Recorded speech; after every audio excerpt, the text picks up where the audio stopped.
When a person is sick, you need two things. You need aushadam and patyam. You need medication and diet control. We are taking all these medication, but if we don't do the diet control of sadhana, this medication is not going to help.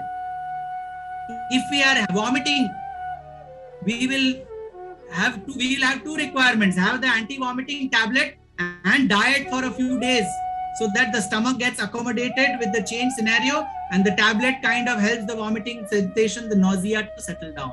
Similarly, for this journey back to divinity, aushadam and patyam, medication and diet control, knowledge and sadhana, both are equally important. We all celebrate World Yoga Day, and the Ashtanga Yoga has 8 steps: yama, niyama, asana, pranayama, pratyahara, dharana, dhyana, samadhi. Now we start directly from asana. The whole World Yoga Day is practicing only asanas. One sage in the Himalaya said, this is not Ashtanga Yoga, this is Viklanga Yoga. This is the yoga of the handicapped, because asanas without yama and niyama are of limited use.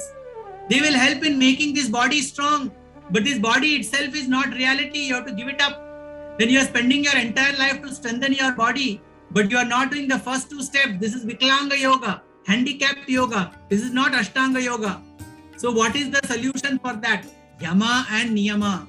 The first 2 steps have to be continuously practiced, if not mastered, eventually mastered, but to start with continuously practiced. In the Sandeha Nivarani, Swami writes, Yama and niyama are the prerequisites to moksha. If you do not do yama niyama, you will not get moksha. If you do not do sadhana, you will not get moksha as much of your knowledge. What is yama? Ahimsa, satya, asteya, aparigraha, brahmacharya. Ahimsa, non-violence. Satya, speaking the truth. Asteya, non-stealing, body, mind and word, all 3. Aparigraha, non-accumulation at all levels. External accumulation, internal accumulation. We don't accumulate things, but we accumulate thoughts. Both is not good. Brahmacharya. Brahmacharya doesn't mean celibacy. Brahmana achariti iti brahmachari. The one who does everything for God, in oneness with Him, in realization of Him, is a true brahmachari.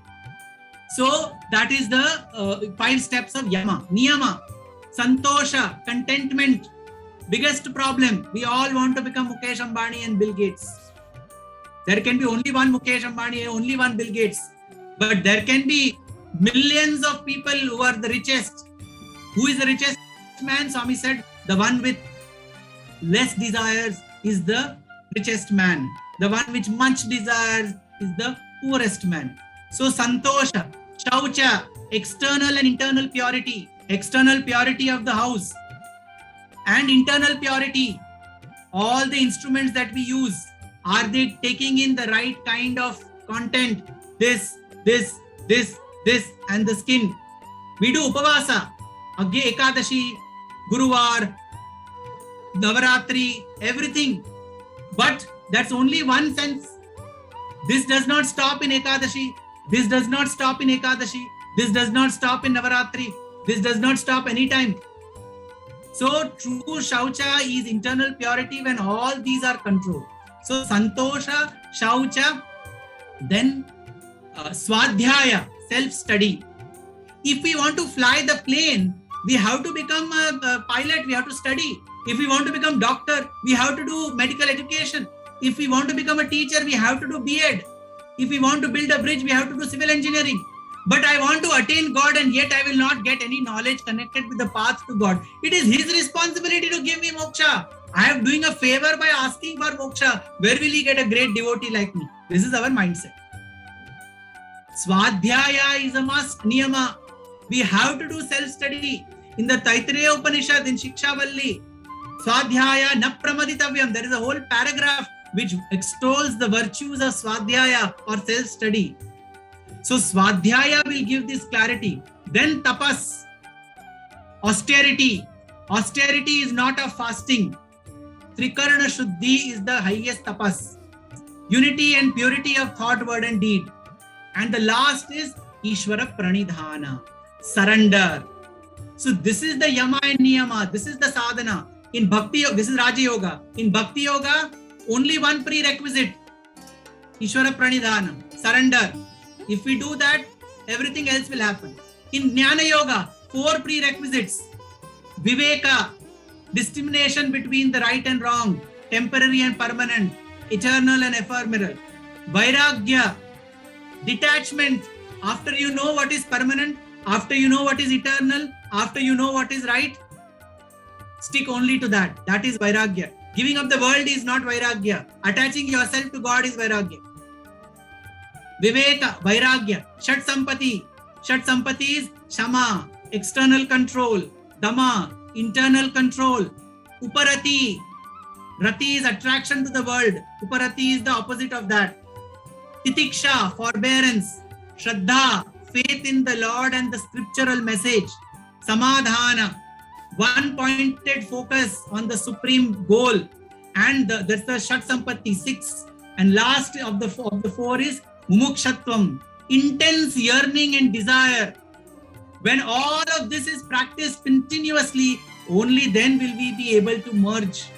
Only then we will be able to experience the one in all and all in one. It is not that only when we do this will that happen, but this is a parallel process. If I stop eating and I don't have the medicine, I'll still vomit. If I have the medicine and don't do diet control, my stomach will still create problems. Both are required. Similarly, for the ultimate journey, both are required. So each of the yogas have given the prerequisites. Those prerequisites are as important, the actual practice part of it. As many bhajans as we sing, as much namasmarana as we do, unless we have surrender, we are not going to be able to achieve the ultimate. Surrender is not verbal surrender. In action, what is the mantra of surrender? Whatever happens is good for me. Whatever happens is good for me. Success is good for me. Failure is good for me. Victory is good for me. Defeat is good for me. Wealth is good for me. Poverty is good for me. Whatever happens is good for me. Mirabai used to sing, Ram rakhe tem rahiye Rana ji. Ram rakhe tem rahiye. I will live as the master keeps me. This is the essence of Bhakti Yoga. This is the essence of surrender. If this surrender is there, that's it. A journey will be taken care of. But we don't practice surrender in action. We only practice in words. Because we go to God and then give a long list of complaints. My husband is unwell. My daughter is not getting married. My son's promotion. My daughter-in-law is not amicable with me. My grandchildren should do very well in exams. I want to win the next lottery. I will go and shave my head in Tirupati. This is the kind of demands we have from God. Where is surrender in this? Surrender is to accept whatever God does is good for me. Once we accept that, there is no need for any prayer. There is only one prayer, that is for God himself. Because that's the only permanent thing. How? I already explained that. Don't ask him for the world, because the world anyway has to be left behind and gone. So the answer is all of this is the prerequisite in order to achieve the ultimate. If we are progressing in this consciously, only then will we be able to go ahead.